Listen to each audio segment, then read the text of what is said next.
नमस्कार, SME express में आपका स्वागत है। आज हम टूरिज्म इंडस्ट्री का जायजा ले रहे हैं। इस सेक्टर का इकोनॉमी में अहम रोल है और ये बड़े पैमाने पर रोजगार भी मुहैया कराता है। मौजूदा ट्रेंड्स क्या कहते हैं, एमएसएमईज के सामने कैसी चुनौतियां हैं और ग्रोथ के लिए कैसी स्ट्रैटेजी पर काम करने की जरूरत है, हम इस पर मंथन करेंगे। I am happy to welcome Subhash Goyal, chairman, Indian chamber of commerce tourism committee, Rajiv Mehra, president, Indian association of tour operators, और मेडिकल टूरिज्म पर बात करने के लिए मौजूद हैं doctor N K. Pandey, CMD, Asian institute of medical sciences. आप सभी का शुक्रिया, थैंक यू। शुरुआत सुभाष जी से करेंगे। सुभाष जी, आप टूरिज्म सेक्टर के साथ लंबे अरसे से हैं। मौजूदा ट्रेंड्स पर आपकी क्या राय होगी? जहां तक इनबाउंड टूरिज्म की बात है, अर्निंग्स और अराइवल्स के नजरिए से क्या हम प्री कोविड लेवल्स तक पहुंच पाए हैं? देखिए, टूरिज्म हमारा दो तरह का है। एक तो डोमेस्टिक टूरिज्म है विद इन इंडिया, और एक आउटबाउंड टूरिज्म है जो इंडियंस बाहर जाते हैं, और एक इनबाउंड टूरिज्म है। जहाँ तक इनबाउंड टूरिज्म की बात है, जो फॉरेन एक्सचेंज अर्निंग है, 2019 के मुकाबले में जबकि हमारा इनबाउंड हाईएस्ट था, उस टाइम हमारे 11.5 मिलियन टूरिस्ट आए थे। इस टाइम हमारे कोई 25% के करीब लेस टूरिस्ट आए हैं इन 2023। हालांकि फॉरेन एक्सचेंज अर्निंग हमने 2019 के मुकाबले में थोड़ी सी ज़्यादा करी है। उसके मेन कारण ये है कि होटल रेट्स और एयर फेयर्स बहुत हाई हैं, और G20 में भी पूरी वर्ल्ड से डेलीगेशंस आई, उन्होंने भी काफ़ी हाई लेवल पे फॉरेन एक्सचेंज करा। बट अदरवाइज टूरिज़्म जो इनबाउंड होना चाहिए वो उतना है नहीं। और बाकी कंट्रीज़ में आउटबाउंड हमारा, हमने 2019 फिगर्स को क्रॉस कर लिया है, क्योंकि 2019 में हमारे 21 मिलियन के करीब आउटबाउंड ट्रैवलर्स थे। इस टाइम हमारे 25 मिलियन के करीब ऑलरेडी हो चुके हैं। राजीव जी, इंडियंस तो ट्रैवल पर बिग टाइम खर्च कर रहे हैं, पर ग्लोबल अनसर्टेनिटीज के साथ क्या कई इकोनॉमीज पर जो दबाव देखा जा रहा है, इसका असर इनबाउंड टूरिज्म पर भी पड़ रहा है? आपका क्या मानना है? देखिए, जो यूरोपियन कंट्री में थोड़ा रिसेशन है, उसका थोड़ा बहुत इफेक्ट तो मैं कहूँगा होगा। बट मैं अभी थोड़े दिन पहले, 15-20 दिन पहले, एक ट्रेड शो था ITB बर्लिन करके इन जर्मनी। मैं खुद वहाँ पर था एज द आइटो प्रेसिडेंट। वहाँ पर इंडिया के पवेलियन में, अच्छा बड़ा पवेलियन था हमारा, वहाँ पर जो अपॉइंटमेंट्स वाले लोग थे वही आ रहे थे और कोई लोग नहीं आ रहा था। ये मेरी ऑब्जर्वेशन थी। फॉरेन टूर ऑपरेटर्स हैं जो ग्रुप टूर्स इंडिया को भेजते हैं, उनकी भी ऑब्जर्वेशन ये थी कि हमारे यहाँ पर B2C का कोई असर नहीं हो रहा, कोई हम प्रमोशन नहीं कर रहे हैं, इसलिए उनके पास भी कम लोग आ रहे हैं, क्योंकि विजिबिलिटी इंडिया के बाहर कम हो रही है। तो हमें जब तक इंडिया विजिबिलिटी नहीं बढ़ाएंगे, और ये रिसेशन वगैरह ठीक है, I will contribute that to just 5% of it, इससे ज्यादा कंट्रीब्यूशन नहीं है उसके ऊपर। सुभाष जी, तो फिर मौजूदा माहौल में इनबाउंड टूरिज्म को बूस्ट करने के लिए किस तरह के मेजर्स की जरूरत है? हमें हमारे इंटरनेशनल जो टूरिस्ट ऑफिसेज हैं, उनको बंद करने से पहले हमें इंटरनेशनल मार्केटिंग एजेंट्स करने चाहिए थे, वो हमने नहीं करे। तो अभी भी हमें कुछ ना कुछ उस मामले में करना चाहिए। और दूसरा, जो हमारी ओवरसीज प्रमोशंस हैं, वो हो ही नहीं रही, और हमें बहुत एग्रेसिव लेवल पे आईटो के साथ मिलके और बाकी ऑर्गेनाइजेशंस के साथ मिलके हमें मेन सोर्स मार्केट्स में रोड शोज करने चाहिए, और डिजिटल मार्केटिंग और सोशल मीडिया मार्केटिंग पे भी फोकस करना चाहिए। हमें 2019 को क्रॉस ही नहीं करना, बल्कि हमें टूरिज्म को एक लार्जेस्ट एम्प्लॉयमेंट जनरेटर है और फॉरेन एक्सचेंज अर्नर है, इसको हमने एक बिल्कुल मोस्ट इम्पॉर्टेंट लेबर इंटेंसिव और एसएमईज के लिए तो बहुत ही ज़्यादा इम्पॉर्टेंट है, क्योंकि हर छोटे से छोटा आदमी इसमें बेनिफिट करता है। बहुत ज़्यादा अपॉर्चुनिटीज़ हैं, पर हमें जो ये ब्लड वेसल्स, हमारी एयर रूट्स हमारे चोक हुए पड़े हैं, इनको हमें खोलना है। आइए अब हम डॉक्टर पांडे का रुख करते हैं। डॉक्टर साहब, भारत की गिनती मेडिकल टूरिज्म के टॉप डेस्टिनेशंस में होती है और कई देशों से पेशेंट्स ट्रीटमेंट के लिए भारत का रुख करते हैं। आप मेडिकल टूरिज्म में मौजूदा ट्रेंड्स को कैसे एनालाइज कर रहे हैं? $8 बिलियन की अर्निंग आज के दिन में मेडिकल टूरिज्म से आ रहा है and we have capacity to double it in next 2-3 years। हमारे पास large number of accredited hospital हैं। अमेरिकन बोर्ड से JCI से एक्रीडेटेड हॉस्पिटल का नंबर 68-70 के आसपास है। नेशनल बोर्ड से एक्रीडेटेड नंबर 250 क्रॉस कर रहा है। तो हमारे पास ट्रेन मैन पावर है, अच्छे सर्जन है। सबसे बड़ा जो हमारे पास एसेट है वो लैंग्वेज का है, इंग्लिश स्पीकिंग हमारे पास से स्टाफ है और हमारे जो सर्जन है उनकी गुणवत्ता जो है वर्ल्ड वाइड माना जाता है। आज आप अमेरिकन हेल्थ केयर को या ब्रिटिश हेल्थ केयर को एनालाइज कीजिए तो पता चलेगा कि उसका मेजर चंक 40 के आसपास, 40% के आसपास वो इंडिया के जो डॉक्टर हैं वो सर्व कर रहे हैं। हमारे जो कॉस्ट है वो अमेरिकन और यूरोपियन कॉस्ट का एक फ्रैक्शन है। तो अभी भी जो कोविड आया, कोविड के जो आफ्टर इफेक्ट थे उसको मेडिकल टूरिज्म ने भी टूरिज्म जितना ही झेला, लेकिन अब वो धीरे धीरे वापस आ रहा है। अभी उस लेवल पे नंबर नहीं पहुंचा है, लेकिन जो पेशेंट आ रहे हैं वो हाई वैल्यू आ रहे हैं। बेसिकली जो सीरियस डिजीज के पेशेंट आ रहे हैं, जो लो वैल्यू पेशेंट्स है जैसे डेंटल है, कॉस्मेटिक सर्जरी है, ये जब इनबाउंड टूरिज्म बढ़ेगा तो उसके साथ साथ ये भी बढ़ेगा। आप गोवा में जाके देखिए कितने डेंटल सेंटर है, कॉस्मेटिक सेंटर है जो इनबाउंड टूरिज्म से लिंक्ड है, जो अभी उनकी ऑक्यूपेंसी बहुत ज्यादा नहीं है। तो ये बहुत बड़ा फैक्ट है कि हमें टूरिज्म को, मेडिकल टूरिज्म को प्रमोट करने की जरूरत है। पर्टिकुलरली हेल्थ केयर के संदर्भ में जो टूरिस्ट आ रहा है उसके जो इश्यूज है वो अपने हैं और वो थोड़े से अलग है। जो मेडिकल वीजा पे लोग आ रहे हैं हमें उसे फैसिलिटेट करने की जरूरत है। आइए अब आगे बढ़ते हैं। सुभाष जी, जैसे रीजनल एयर कनेक्टिविटी में सुधार हुआ है और इससे घरेलू टूरिज्म को बढ़ावा मिला है, इस बदलते दौर में आप उड़ान स्कीम की भूमिका को कैसे रीड करते हैं? देखिए, उड़ान स्कीम मीन्स उड़ेगा देश का आम नागरिक, दैट इज व्हाट उड़ान इज।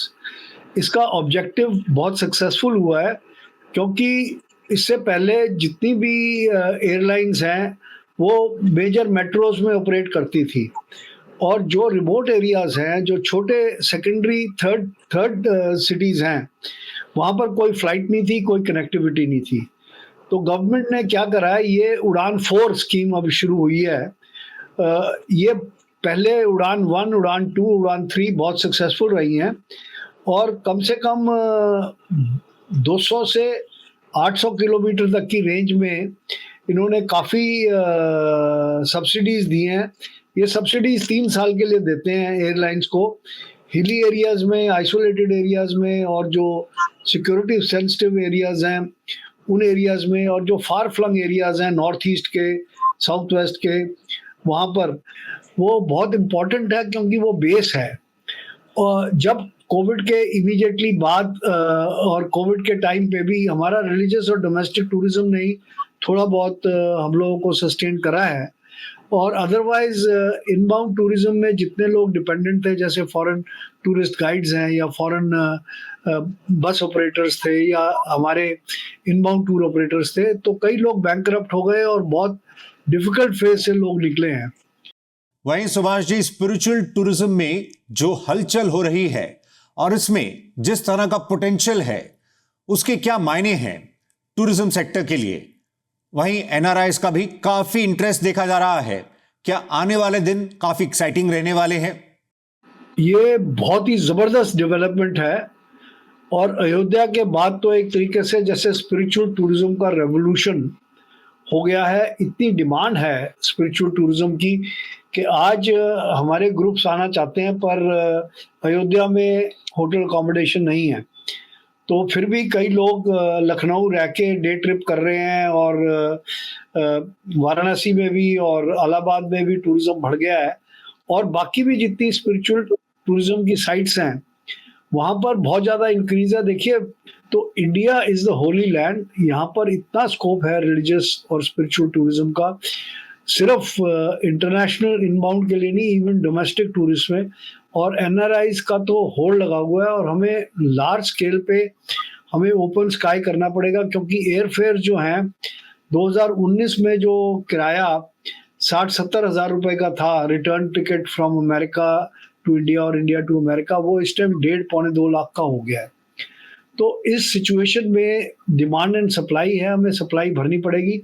हालांकि इंडियन कैरियर्स ने जो है 1,500-2 हज़ार प्लेन्स का ऑर्डर करा हुआ है, पर इनको आने में, ये फेज्ड मैन में आएंगे, 5-6 साल लग जाएंगे।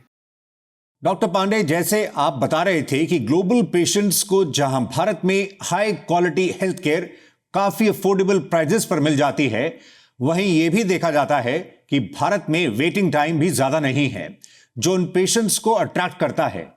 क्या आप मानते हैं इससे जो पूरा इकोसिस्टम है, जो सपोर्टिंग इंडस्ट्री है, स्मॉल बिजनेस कम्युनिटी है, या यूं कहें लोकल इकोनॉमी को इससे काफी बढ़ावा मिलता है? आपका अनुभव क्या कहता है? वो कुछ दिन तक सर्जरी के बाद यहाँ रुकना चाहते हैं। अगर कैंसर वगैरह का मरीज आया तो उसका इलाज लंबा चलता है, तो ऑब्वियसली वो पेशेंट लंबे समय तक रहते हैं। तो ये केवल प्राइस सेंसिटिविटी नहीं है कि हम कम प्राइस पे करके दे रहे हैं। ऐसे तो हमारा जो प्राइसिंग है वो थाईलैंड से भी कम है। अगर इंडिया के लिए टोटल पैकेज का देखिए तो परहैप्स मोस्ट सस्टेनेबल और मोस्ट इफेक्टिव पैकेज जो मिलता है वो इंडिया से मिलता है। हम इसकी बात कर लें कि पेशेंट की रिकवरी और मोर्टालिटी की बात कर लें, तो आप देखेंगे कि one of the least mortality वाली और कॉम्प्लिकेशन वाली सर्विस हम देते हैं। जहां वेटिंग का सवाल है, फॉरेन पेशेंट शायद ही कहीं किसी भी हॉस्पिटल में वेट करते हैं, उनके लिए हर जगह हमने प्रायोरिटाइज कर रखा है। तो पेशेंट के लिए जो हम सुविधा क्रिएट करते हैं, तो उसमें टैक्सी वाले की भी जगह बनती है, उसमें लोकल फूड सप्लायर के लिए भी जगह बनती है, गेस्ट हाउस जो रन कर रहे हैं उनको भी उससे बेनिफिट होता है, होटल्स ऑब्वियसली बेनिफिटेड होते हैं। तो it is a very complex economy. ये बड़ा सिंपल नहीं है कि हॉस्पिटल में आएगा पेमेंट करके चला जाएगा। तो हमें ये भी देखना पड़ता है कि जो इकोसिस्टम सपोर्ट के लिए बनाते हैं वो ठीक है, गेस्ट हाउसेज क्लीन है, खाना जो उनको मिल रहा है वो अच्छे कंडीशन में मिल रहा है, फूड से रिलेटेड कोई इशू नहीं हो रहे हैं, तो हम ऐसे वेंडरों पे चेक करते हैं। लेकिन ये लोकल इकोनॉमी को लार्ज स्केल से इफेक्ट करता है, और ये शॉर्ट टूरिज्म होता नहीं है। क्यों ऐसा नहीं हुआ कि आए और 3 दिन में चले गए। ऐसे भी प्रोसीजर हैं कि लोग शॉर्ट टर्म में जा सकते हैं, बट जितने भी कॉम्प्लेक्स पेशेंट आते हैं वो थोड़े लंबे समय तक रहते हैं। तो उनके लिए ये भी जरूरी है कि लोकल एडमिनिस्ट्रेशन उनकी ठीक ठाक देखभाल करे, क्योंकि जो भी आते हैं मेडिकल वीजा पे जो लोग आते हैं उनको लोकल जो रजिस्ट्रेशन अथॉरिटी है, जो पुलिस डिपार्टमेंट हैंडल करता है, एफएफआरओ जो लोकल है, तो वहां की भी सुविधा को हमें ध्यान में रखना पड़ता है कि उनको बहुत ब्यूरोक्रेटिक ना हो, उनको परेशानी ना हो, और इसका इम्पैक्ट टोटल इलाके पे पड़ता है। डॉक्टर साहब, ऐसा भी देखा जाता है कि ट्रीटमेंट के बाद रिकवरी पीरियड में पेशेंट्स कंट्री साइड को भी एक्सप्लोर करते हैं, जिससे कि लोकल टूरिज्म को बूस्ट मिलता है। ऐसे में जब बात लोकल इकोनॉमी की हो रही है, तो राजीव जी, आप डेस्टिनेशन वेडिंग के बढ़ते ट्रेंड को कैसे देख रहे हैं, और इसके एमएसएमईज के लिए और वेंडर्स के लिए क्या मायने हैं? टियर 2, टियर 3 सिटीज में भी जो विलेजेस हैं, वहां के लोग भी आके डेस्टिनेशन वेडिंग कर रहे हैं आज के दिन में। तो एक ये सिस्टम वेडिंग का बहुत चेंज हो गया, और ये भी एक इकोनॉमी के लिए, और जितने भी वेंडर्स इसमें इन्वॉल्व हैं उन सब के लिए बहुत फायदा हुआ है डेस्टिनेशन वेडिंग से। Not only in main cities but in tier 2, tier 3 cities also. कि विलेजेस से भी लोग जो उठ के आज कहते हैं कि हम शहर में जाके शादी करेंगे, वहां भी कमरे ले रहे हैं, होटल ले रहे हैं, कई लोग होटल पूरा बुक कर रहे हैं अपनी शादी के लिए। तो ये एक बहुत अच्छा साइन है इन वेंडर्स की एम्प्लॉयमेंट के लिए। सुभाष जी, जहां तक स्मॉलर सिटीज की बात है, G20 के तहत कई सिटीज में मीटिंग्स की गई थी। इसमें माइस टूरिज्म के कॉन्टेक्स्ट में इंडिया की जो पोजीशनिंग हुई है, और जो टियर 2 सिटीज बतौर माइस हब्स के तौर पर उभरी हैं, उनको आप कैसे उनका आंकलन करते हैं? ये जो सेंटर्स हैं, इन पर आपकी क्या राय होगी? जिस तरीके से मेडिकल टूरिज्म इम्पोर्टेंट है, उतना ही इम्पोर्टेंट माइस और वेडिंग टूरिज्म है इंडिया में। तो ये सेंटर्स डेवलप होने से बड़े बड़े माइस इवेंट्स इंडिया में आ रहे हैं, तो इनसे बहुत अच्छा फॉरेन एक्सचेंज आता है और मेडिकल कॉन्फ्रेंसेस भी बहुत हो रही हैं और फार्मास्यूटिकल कॉन्फ्रेंसेस बहुत हो रही हैं और इंटरनेशनल कॉन्फ्रेंसेस भी अब इंडिया में आनी शुरू हो गई हैं। G20 के बाद लोगों का कॉन्फिडेंस बहुत बढ़ गया है। अभी आप वेडिंग इंडस्ट्री की बात कर रहे थे। वेडिंग इंडस्ट्री जो प्रोजेक्टेड बिजनेस है वो 4.74 लाख करोड़ का बिजनेस है और साल में 38 लाख वेडिंग्स होती हैं। इससे एक मल्टीप्लायर इफेक्ट माइस से भी, और वेडिंग्स भी एक माइस का हिस्सा है, क्योंकि meetings, mice is meetings, conferences, incentives and events. तो वेडिंग्स, इवेंट्स और एग्जीबिशंस के जो सेक्टर है उसके अंदर ही आता है और वेडिंग अब एक स्पेशलाइज्ड सेक्टर बनता जा रहा है। आप देख रहे हैं एसएमई एक्सप्रेस। हम आज फोकस कर रहे हैं टूरिज्म इंडस्ट्री पर। फिलहाल वक्त ब्रेक का है, हम जल्द लौटते हैं।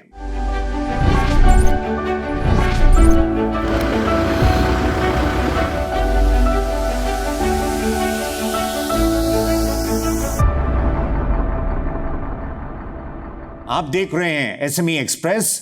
आइए टूरिज्म इंडस्ट्री पर बातचीत को आगे बढ़ाते हैं सुभाष गोयल, राजीव मेहरा और डॉक्टर एनके पांडे के साथ। राजीव जी, एक तरफ तो ओडीओपी जैसे इनिशिएटिव्स को टूरिज्म से कनेक्ट करने की बात हो रही है, वहीं डोमेस्टिक फ्लाइट्स में जो मौजूदा बैगेज अलाउंस की सीमा है, इसको आप कैसे देखते हैं?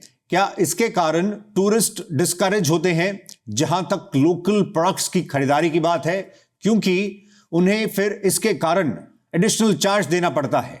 15-20 दिन पहले हमारे ऑनरेबल प्राइम मिनिस्टर ने एक आह्वान करा था कि जो भी इंडियन टूरिस्ट, डोमेस्टिक टूरिस्ट जा रहा है वो 10% ऑफ द टोटल एक्सपेंडिचर का बजट रखे शॉपिंग के लिए। बट उस पर भी हमारा आदरणीय प्रधानमंत्री जी को ये था कि भाई 10% तो ठीक है, मगर बैगेज तो 15 किलो है। 15 किलो में अगर एक हफ्ते के लिए मैं बाहर जा रहा हूँ, मेरा जो एक हफ्ते के कपड़े हैं वो भी नहीं आ सकते। So we have to increase the baggage allowance. और ये बात हमने थोड़े दिन पहले ही सेक्रेटरी सिविल एविएशन साहब के साथ भी रखी है कि आप एयरलाइन से बात करें और इसको करें। शॉपिंग करके लोकल चीजें नहीं ले सकता वो, बिकॉज उसको सामान तो खरीद लेगा वो 10,000 का, बट उसको अगर 4,000 या 5,000 रुपये एक्सेस बैगेज देना पड़ जाए, वो हर एक आदमी को परेशान करता है। वो मैंने कभी सुना है कि कुछ एयरलाइंस हैंड बैगेज को भी कम करना चाह रही हैं, तो हैंड बैगेज जो 7 किलो है उससे कम बिल्कुल नहीं होना चाहिए किसी भी हालत में।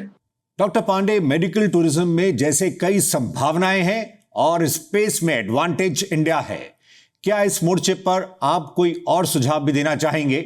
साथ ही वेलनेस इंडस्ट्री पर आप क्या बताएंगे? देखिए, हमारे माननीय प्रधानमंत्री ने heal in India scheme launch की है और टूरिज्म को जब हम देखते हैं तो 2 हिस्से में हमें देखना चाहिए। एक तो मेडिकल टूरिज्म है और एक वेलनेस टूरिज्म। वेलनेस टूरिज्म जो है वो बेसिकली केरला और उत्तरांचल में लिमिटेड है।